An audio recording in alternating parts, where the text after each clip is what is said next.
Good evening and welcome to Altos, your weekly Catholic news program here on Trinity TV and now showing on the national television station TTT. I'm Neil Parsonlal. Here's a look at this week's top stories. Venezuelan migrants begin to register their children for primary school. Graduates of the Pan in Schools program showcase the outstanding talent at Queen's Hall. The baptismal font belonging to St. Francis of Assisi Church is missing. An appeal for it to be brought back as the church prepares to open in October after years of refurbishment. And later we chat with Father Ken Sylvester on the Synod, the Leadership Conference and other issues. Now for our top story. From September, migrant children will be able to attend primary schools in Trinidad and Tobago, something for which the Catholic Church has advocated relentlessly. This past week, Venezuelan migrants began visiting education district offices to register. One migrant told Catholic News Altos of gratitude for the opportunity of an education for her child. We hear more in this report.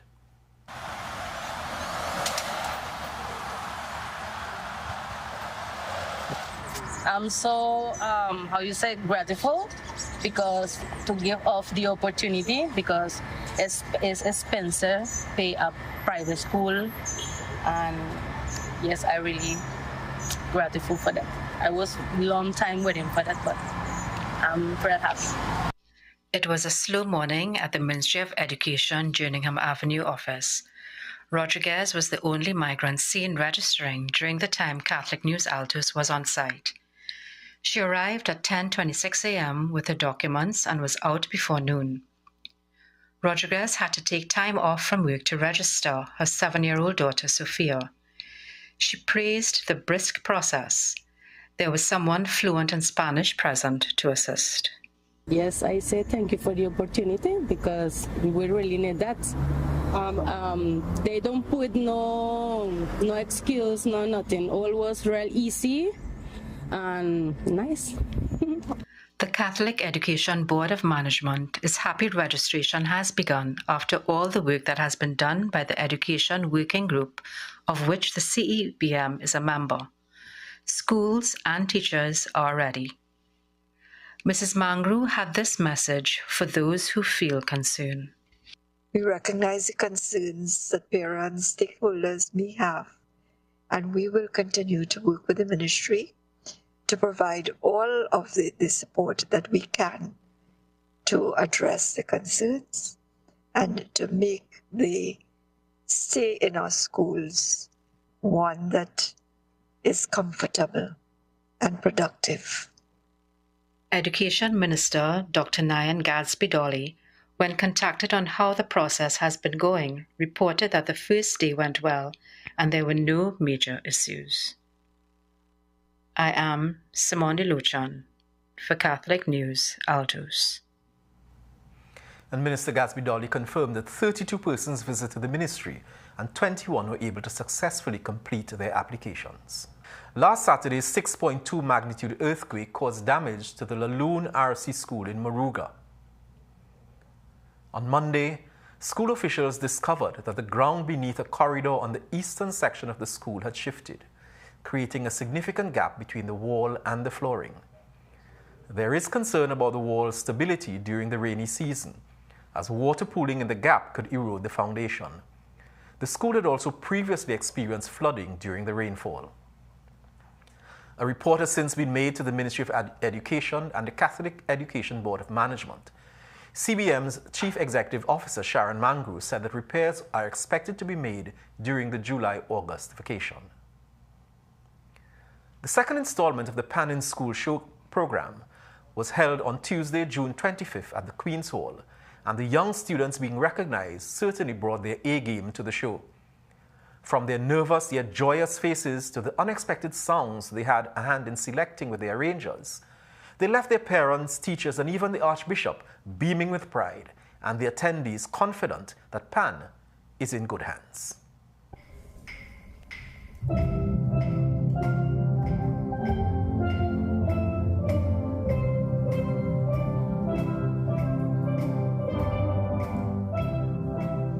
The School in Pan Showcase brought to the fore and rewarded all those who participated in the Excellence Through Steel Pan education course, which is a collaboration of the Catholic Education Board of Management and the Massey Trinidad All-Star Steel Orchestra. This is actually the third year of the course, but only the second showcase.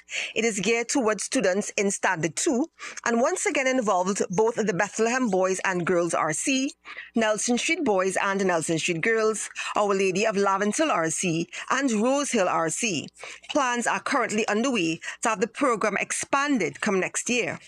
Arranger and co-tutor Mr. Kygel Benjamin expressed his joy with being a part of this positive program. This program means a lot. This is about the third year. The second year we are able to do like a showcase like this because we started in the pandemic. It means a lot to me because it's along the line of work that I've been doing for many years with All Stars Youth Orchestra.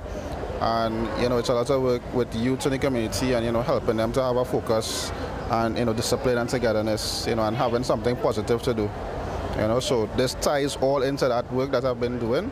So I'm happy to do it, and I'm always grateful for the opportunities, to help the youths and work with youths, especially in the steel band community. Mr. Benjamin said the program has also helped with the discipline of the children. Yes, we actually see a big change with the discipline. So a lot of people will look at the, playing pan in a band and think it's just about fun and games all the time, but it takes a lot of discipline to be able to come on stage and, stay quiet, stay still until the conductor comes on. We do a bow, play the song together, stay in time. So every rehearsal, we have to work on discipline. So when we come into class, we get set for class, for practice and stuff like that. So it's a continuous drill they have to do every time. And you always see the discipline levels. It's up, goes up every time, every term. The event also showcased a poster board project by the kids under the theme Careers.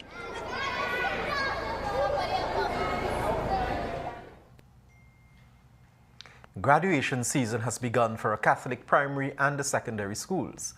St. David's RC Primary in Kelly Village, Caroni, held their graduation ceremony on Friday, June 14th at the Fatima RC Parish Hall in Kirep. Principal Ginal Thomas and class teacher Tanisha Francis Garcia organized the event with the support of parents of the 15 graduation students. The theme was Dream, Believe, Achieve.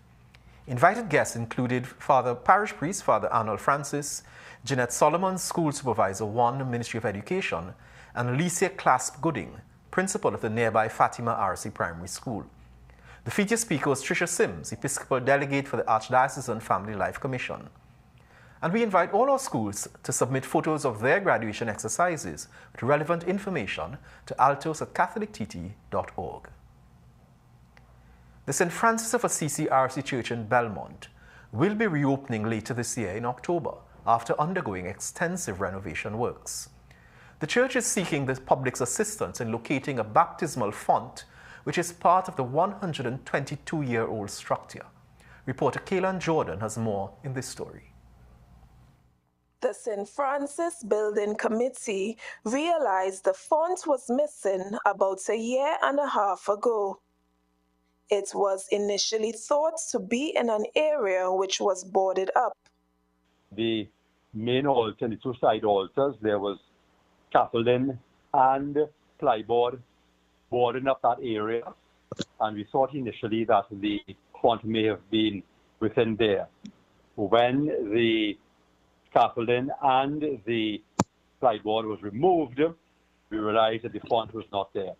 Inquiries were made with parishioners on the church committee at the time and stakeholders involved in emergency works more than 10 years ago. Information was sought with persons involved in the restoration that started 3 years ago. No one had any idea as to where the font was or where it was stored for safekeeping. We do have a baptismal font in the pastoral center. When that was built during Father Lawson's time within the parish, and we arranged, Father Lawson arranged for a baptismal font to be made out of wood with a metal basin on top. However, we would like to get our historic and old baptismal font, which was intricately made and carved out of marble for many decades ago. The restoration began September 2021 and is progressing. The building committee is hoping that the church will be ready by October 4th, the feast day of St. Francis of Assisi. However, funding is still needed. To date, approximately $7 million has been spent on the restoration effort. The last phase will cost approximately $4 million. Need to raise another $2.5 million to complete the project, to pay off the various contractors and subcontractors. We've been having several fundraising events over the last few years, and we thank the generosity and appreciate the generosity of the so many stakeholders and benefactors that we have had. This is Kaylan Jordan for Catholic News, Altos. And anyone with information on the font can call or text 624-7923 or call Jose Nive at 388-9039. And turning to some international news, the controversial Archbishop Carlo Maria Vigano, former apostolic nuncio to the United States, has been summoned by the Vatican to testify on charges for the canonical crime of schism. The announcement was made by Vigano on his X account, stating that the Dicastery for the Doctrine of the Faith issued a decree to him to face an extrajudicial penal process. Rome Reports has more. He is accused of the crime of schism for having made public statements denying the legitimacy of Pope Francis and rejecting the Second Vatican Council.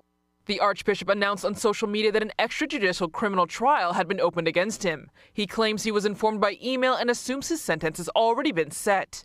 Moreover, Archbishop Vigano calls these accusations an honor. It is no coincidence that the accusation against me concerns the questioning of the legitimacy of Jorge Mario Bergoglio and the rejection of Vatican II. The Council represents the ideological, theological, moral, and liturgical cancer of which the Bergoglian Synodal Church is the necessary metastases. The document sent to Vigano warns that should he fail to appear or to provide a written defense submitted by June 28th, the Archbishop will be judged in his absence. And for the third year, the Archdiocesan Family Life Commission and the Office of Youth Ministry are hosting a scavenger hunt that takes participants across Trinidad while challenging their deciphering abilities. Here is more on the event, which takes place on Saturday, July 6th.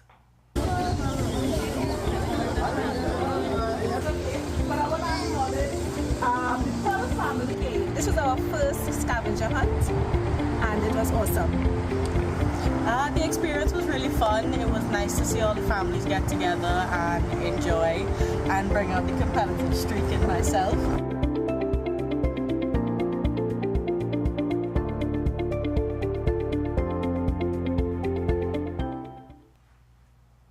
Happy hunting to all our families. It's time now for us to take a short break, and when we return, we speak with Father Ken Sylvester on the progress of the Synod and the recently concluded Leadership Conference. But before we go, have a look at this week's trivia question.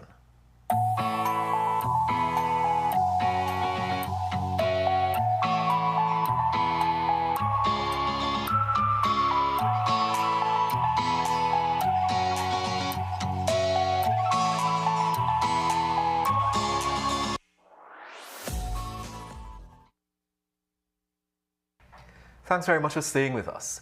Father Ken Sylvester is a young priest, both in terms of age and how long he has been a priest. Currently serving in Manzanilla, he will celebrate the 5th anniversary of his ordination in a few months, but has immersed himself in the life of the Church and particularly the synodal process. He was part of the Leadership Conference that took place last week, and he's here with us today to share a bit on his own synodal journey. Father, welcome to Altos. It's good to be here. It's been almost 5 years since you've been ordained. How has it been going? How's the ministry? Ministry is good. The journey has been well. In the initial parts of the first few years, COVID was a challenge. But as we came out of the COVID experience, I would say, ministry has become, part and parcel of what I do. I now kind of like becoming more comfortable with life and ministry and so on.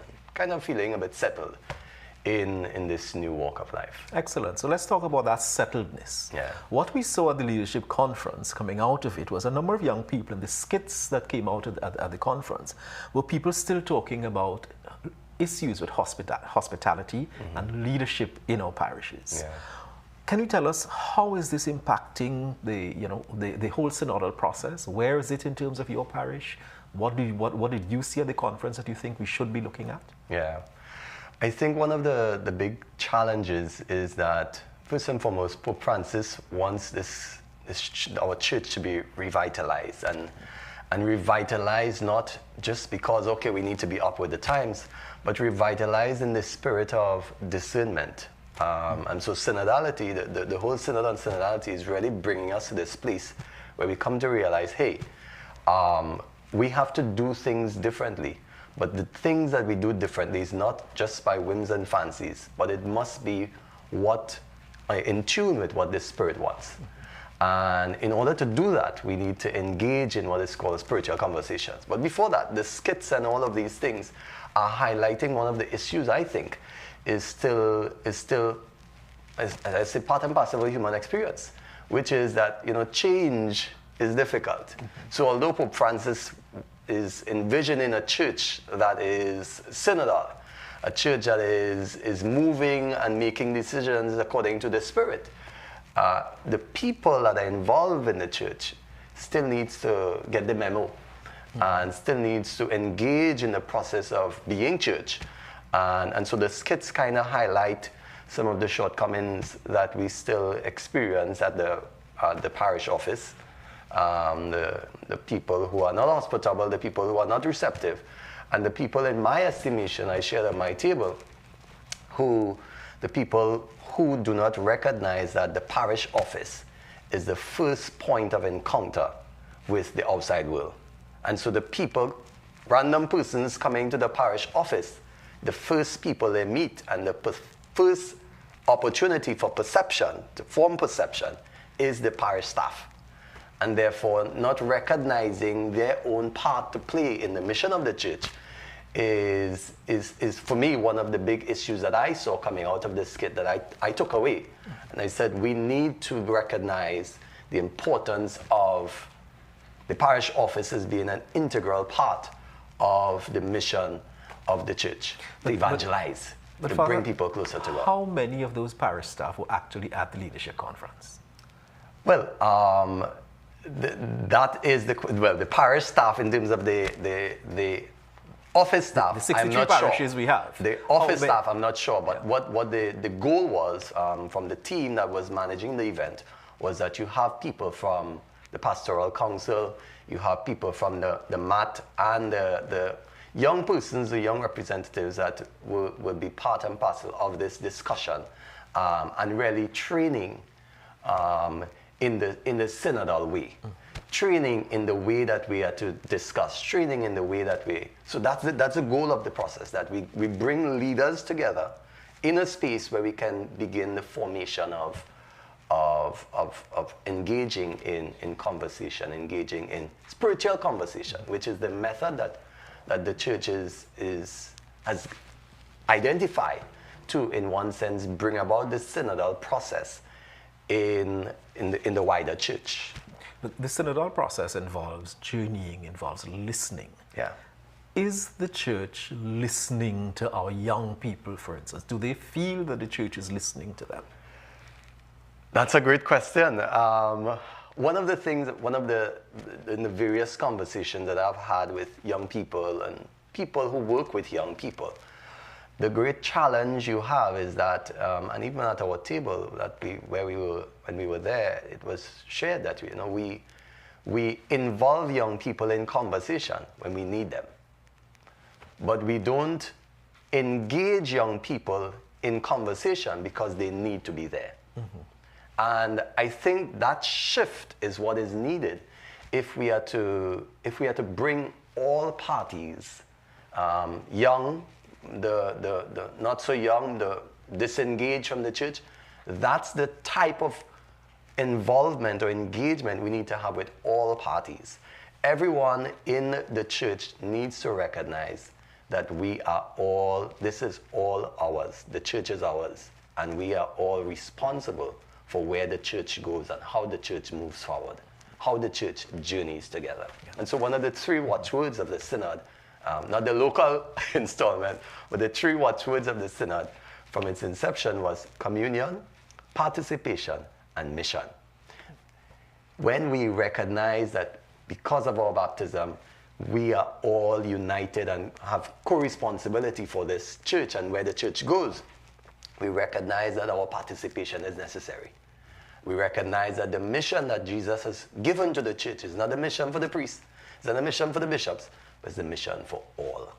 But how do we get that across? How do we get that message across to the laity, who by virtue of our baptism are all part and parcel of the church? Yeah. How do we get that message across to them when the same laity are telling you that the priests are not listening to us? Yeah. So that's the shocker, I think, of the synodal discussion that we had the first phase, where we had the national conversation and worldwide conversation around tell us, and we were inviting persons to come and share and have a conversation.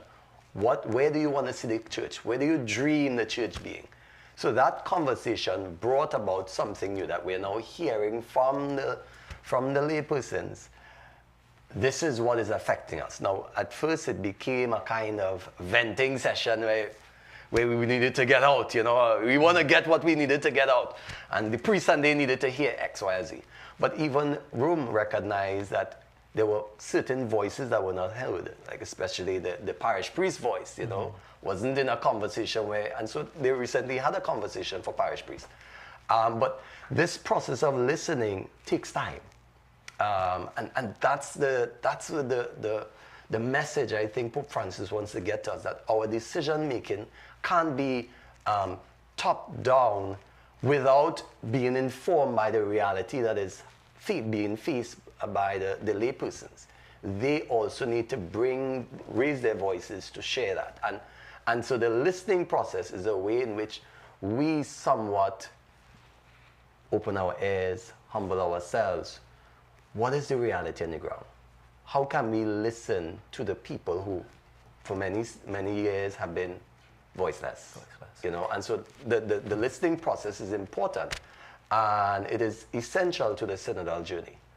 So we begin by, in one sense, hearing what is the reality on the ground, what is happening with the people, how are they perceiving the church, and how do they feel that they can contribute to the church. And Father, you work so you're based in Manzanilla. Yeah. But you're part of a cluster that goes all the way up to Mayaro and Rio Claro, and so it's a huge area that you and your brother priests are pastoring to, are ministering to. How is that listening process taking place in that cluster? Yeah, so we would have had a conversation, but one of the great challenges is that the people are accustomed to one way, and so even as we try to inculcate this new vision and this new way, it is seen as a new way, a new thing, an addition. Mm-hmm. However, that's not the idea, that it shouldn't be a new addition or something else to do, but it should be the modus operandi of the church. And so that process is slow. As we continue to engage in synodal in spiritual conversations, that the change will come. But it is a slow process. And first and foremost, getting people to recognize their responsibility to be part and parcel of this decision-making of the church, that they can and bring their voice and their concerns, and that we are listening to them. That's a big step. It's a big step forward. And therefore, Father, what would you say then is your dream for that cluster, or even just for the small community of Manzanilla? What is your dream of church for them? And are they sharing that dream? Yeah. Are you sharing that dream with them? So I would say I am sharing the dream with them. I share it in the homilies and so on. But it's them coming to that space where they believe that this is possible. They believe that Father is listening to us. They believe that, hey, their voice is heard. And so I share it, and the idea is that we come together, we work together, through the various structures, the parish council, the synod committee, and so on, and and we try to use these structures to kind of bring about a transformation in the community where we have active participation. We have persons who see mass attendance as integral to their lives. They see what is happening in the church as something that matters to them. They see that the church is not Father Kenwin Church, but it's their church. It's our church. And it's our church, that we are all, I am just a servant and a steward serving and helping you to better be church in Manzanilla so that you can bring the mission of Jesus right there in Beach, in Manzanilla, in Fishing Pond area. Thanks very much, Father, for sharing to us. You're It's been a most pleasure. And I'm sure we'll get you back perhaps to talk a little bit about Manzanilla and fish broth on the sea. And of course, and chip. And chip. Yeah? Yes, wonderful. Pleasure. Yes. Blessings. Thanks very much. Take care. Thanks very much. Stay with us. We'll be right back.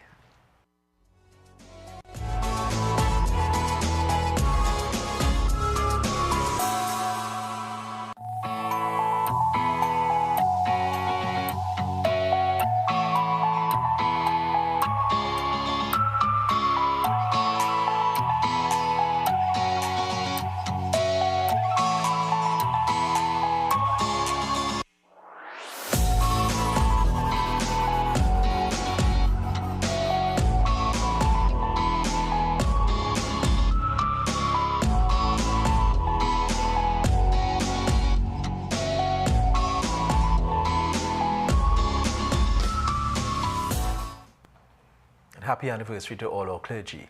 Here's a look at some upcoming events in the Archdiocese.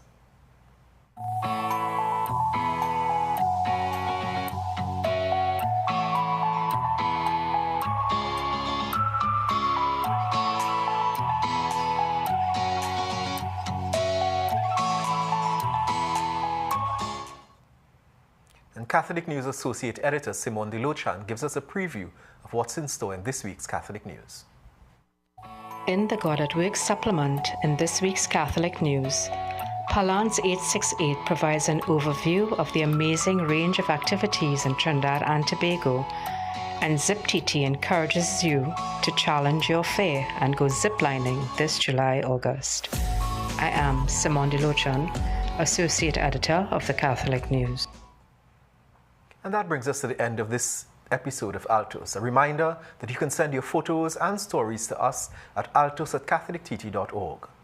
We close today with the powerful voice of Gabriella Hunt, an Upper Sixth graduate of Holy Faith Convent, Penal. Remember, please be safe out there. See you next week. Please God.